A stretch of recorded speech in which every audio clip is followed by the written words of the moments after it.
Welcome to our step-by-step guide on integrating CustomGPT into your Infusionsoft site. Step 1. Find your sitemap. You can find your sitemap at yourbusinessname.com/sitemap.xo. Step 2. Create a CustomGPT agent. Sign into your CustomGPT app and start a new project. Create project. Add your sitemap and name it. Click on Create Project. Step 3. Copy embed code. Once your project is ready, navigate to the project settings. Click on Sharing. Click on Embed Code and copy the code. You can easily paste this code into your website settings.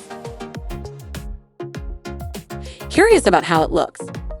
Let's ask CustomGPT some questions and see how it responds.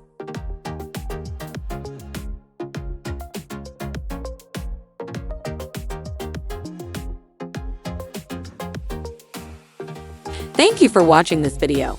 Don't forget to like, subscribe, and hit the bell icon for more updates. See you next time.